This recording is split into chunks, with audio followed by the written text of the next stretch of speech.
Binomba ng Israel ang iba't ibang bahagi ng Lebanon kahapon, March 3. Paghihiganti raw ito ng Israel matapos silang bombahin ng grupong Hezbollah na kaalyado ng Iran. Ilang sibilyan ang nasawi sa pambobomba ng Israel sa southern Lebanon. Sa Beirut, binomba ng Israel ang ilang gusali. Kabilang na dyan ang embahada ng Iran. Ayon sa grupong Hezbollah, paghihiganti nila ito sa pagkasawi ni Iranian Supreme Leader Ali Khamenei. Umabot naman sa 30 ang nasawi mula sa pambobomba ng Hezbollah sa Israel. Dahil dyan, palalakasin pa ng Israel ang kanilang depensa. Overnight, IDF troops were positioned in southern Lebanon at several points near the border area as part of an enhanced forward defense posture. Let me be clear. This is not a ground maneuver into Lebanon. It is a tactical step to create an additional layer of security for the residents of northern Israel.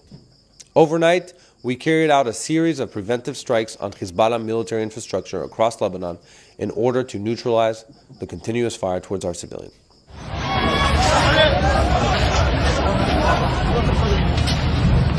Ipinagbawal naman ng pamahalaan ng Lebanon ang pag-atake ng Hezbollah sa Israel lalo pat 50 katao na ang nasawi sa bansa.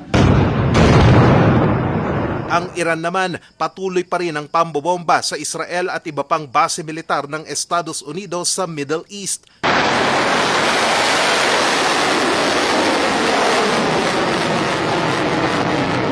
Bagamat mayroong Iron Dome ang Israel, ilan pa rin sa mga missile ng Iran ang hindi nagawang ma-intercept gaya ng missile na yan sa lungsod ng Haifa sa Israel. Sa UAE naman, tinamaan ng drone ng Iran ang Fujairah Port.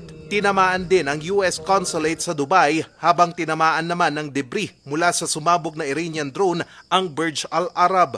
3 fighter jets naman ng Estados Unidos ang pinabagsak ng Kuwait matapos itong mapagkamalang eroplano ng Iran. Ligtas naman ang 6 na crew nito at magsasagawa na ng investigasyon tungkol dito.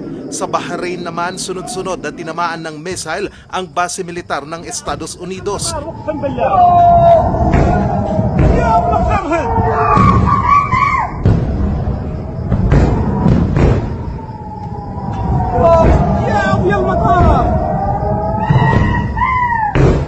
Itinaboy naman ng mga pulis ang ilang Shiite Muslim na nagprotesta laban sa Estados Unidos at kanilang pakikisimpatsya na rin sa Iran.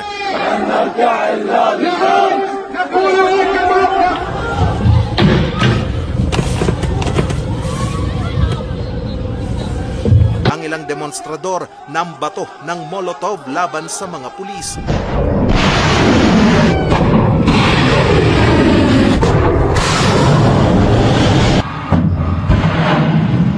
Pero sa kabila niyan, patuloy pa rin ang pambobomba ng Estados Unidos at Israel sa Iran.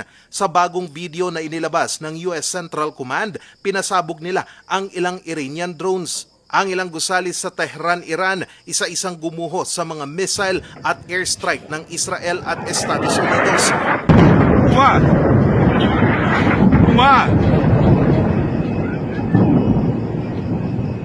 Sa ngayon, umakyat na sa 787 ang nasawi sa Iran ayon sa Iran Red Crescent Society. Sa kabila niyan, nanindigan ng Iran na ipagpapatuloy nito ang paghihiganti at pagdepensa sa kanilang bansa. Itinanggi naman ni US President Donald Trump na pinilit siya ng Israel na ilunsad ang Operation Epic Fury. We were having negotiations with these lunatics. And it was my opinion that they were going to attack first. They were going to attack. If we didn't do it, they were going to attack first. I felt strongly about that. And we have great negotiators, great people, people that do this very successfully and have done it all their lives very successful. And based on the way the negotiation was going, I think they were going to attack first. And I didn't want that to happen. Plano naman ng US Navy na i-escort ang mga barko sa Strait of Hormuz na kamakailan lang ay isinara ng Iran. Ito'y lalo pat nakakaapekto na rin ito sa presyo ng langis sa pandaigdigang merkado. Charles Nicolimon, RNG News.